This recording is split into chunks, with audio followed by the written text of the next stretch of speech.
बिस्मिल्लाहिर्रहमानिर्रहीम। अस्सलाम वालेकुम। मैं हूं आपका मेज़बान मोहम्मद अवैस मिस्री और आप देख रहे हैं वर्ल्ड अमेजिंग फैक्ट्स। सबसे पहले तो हम सब की तरफ से आपको जुमा मुबारक। नाज़रीन, आज की वीडियो बहुत ही खास होगी क्योंकि इस वीडियो में हम आपको बहुत ही अहम मालूमात देने जा रहे हैं और कुर्लस की नई अपडेट्स के साथ साथ चंद जबरदस्त तारीखी हकायक भी आपके साथ शेयर करेंगे जो जरूर आपको भी पसंद आएंगे, क्योंकि अब जैसे जैसे वक्त गुजरता जा रहा है उसी तरह से कुर्लस उस्मान में बहुत ही अहम तरीन मुकामात, फतुहात और वाकयात का भी वक्त करीब आता जा रहा है। और यहाँ एक और बात भी आपको वाजे कर दें कि तारीखी लिहाज से कुर्लस में अब सबसे मुस्तनद और अहम दौर का आगाज होने जा रहा है, जहां कोई भी तब्दीली करना बिल्कुल भी आसान नहीं होगा और इस दौर के वाकयात तारीख के ऐन मुताबिक ही दिखाए जा सकते हैं। लेकिन एक बात तो तय है कि अब कुर्लस उस्मान हाई वोल्टेज फेज में दाखिल हो चुका है, जिसका मतलब यह है कि अब हमें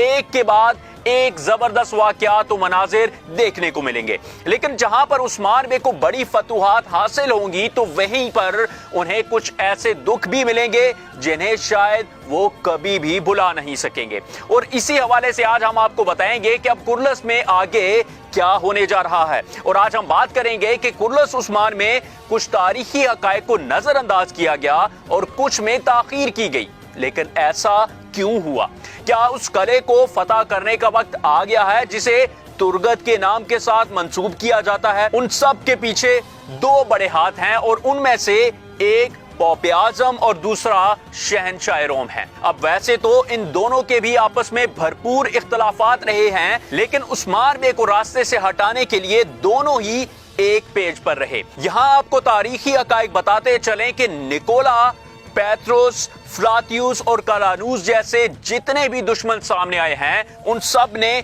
सिर्फ मोहरों का काम अदा किया है और उनको चलाने वाले पौप आजम और शहनशाही थे, जिनके एक हुक्म पर उनके जांबाज बड़ी बड़ी जंगें शुरू करने से भी पीछे नहीं हटते थे। और इस हवाले से तारीख की सलीबी जंगें भी इन्हीं के अहकामात की मिसालें हैं। यानी तमाम ऐसी तारीखी जंगों के पीछे जो भी बड़े मंसूबे होते थे और जो इन जंगों को शुरू करते थे वो दरअसल पौप और शहनशाही थे। और यहाँ भी उन्होंने उस्मान बे की पेशकदमी को रोकने के लिए खतरनाक मंसूबाबंदी की है और आने वाले दिनों में इन दोनों बड़े किरदारों की अहमियत में मजीद इजाफा देखने को मिलेगा, क्योंकि अब कुर्लस उस्मान में उस दौर का आगाज होने जा रहा है जब मुसलमानों ने बड़े मुहाजों में फतह हासिल की थी, जिसके बाद उस्मान बे का खौफ आस पास के दुश्मनों पर ऐसे तारी होगा कि बाकायदा तौर पर पौप आजम और शहनशाह भी उस्मान बे की पेशकदमी को रोकने की हर मुमकिन कोशिश करेंगे,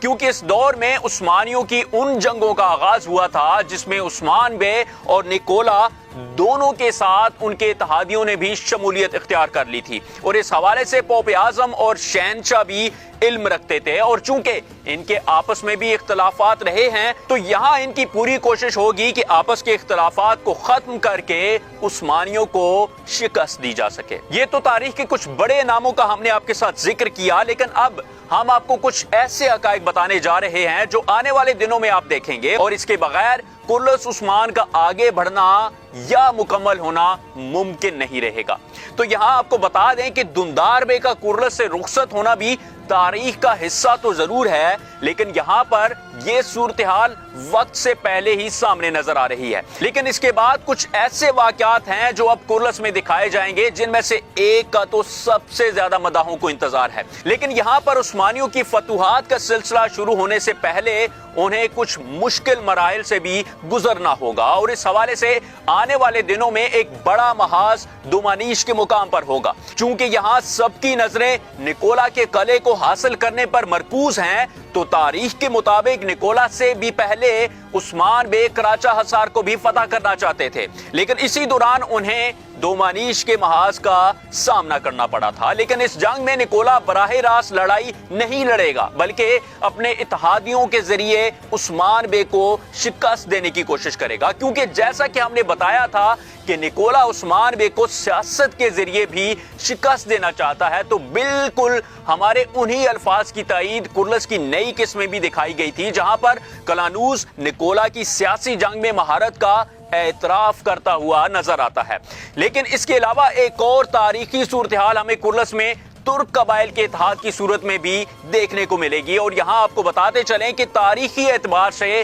عثمان بے نکولا کے خلاف بڑی یعنی فیصلہ کن جنگ کا آغاز اس وقت تک نہیں کر پائیں گے جب تک کہ وہ ترک قبائل کی حمایت حاصل نہیں کر لیتے، اور اس سے پہلے عثمان بے بھی گوریلا وار اور اپنی ذہانت کے ذریعے ہی نکولا کو نقصان پہنچانے کی کوشش کریں گے۔ اور اس کی ایک بہت بڑی مثال ہمیں نئی قسمیں اس وقت دیکھنے کو ملی جب انہوں نے بغیر تاوان دیے اور کوئی لڑائی لڑے دندیار بے کو نکولا کے چنگل سے نکال باہر کیا۔ یعنی یہ بات تو طے ہے کہ جب تک ترکمان سرداروں کے ساتھ اتحاد قائم نہیں ہو سکتا اس وقت تک نکولا کے خلاف جنگ کا آغاز بھی نہیں ہو سکتا۔ تو اب آپ کو کچھ حقائق اس صورتحال کے بارے میں بتائے چلتے ہیں جس کا مدار سب سے زیادہ انتظار کر رہے ہیں، اور وہ ہے اناگول قلعہ کی فتح۔ اور اس کا انتظار اس لیے بھی ہو رہا ہے کیونکہ اس فتح میں مرکزی کردار ترگت ایلب نے ادا کیا تھا۔ اب چونکہ ترگت بھی اس دور تک آتے ہوئے کائیوں کے ایک تجربہ کار جانباز بن چکے تھے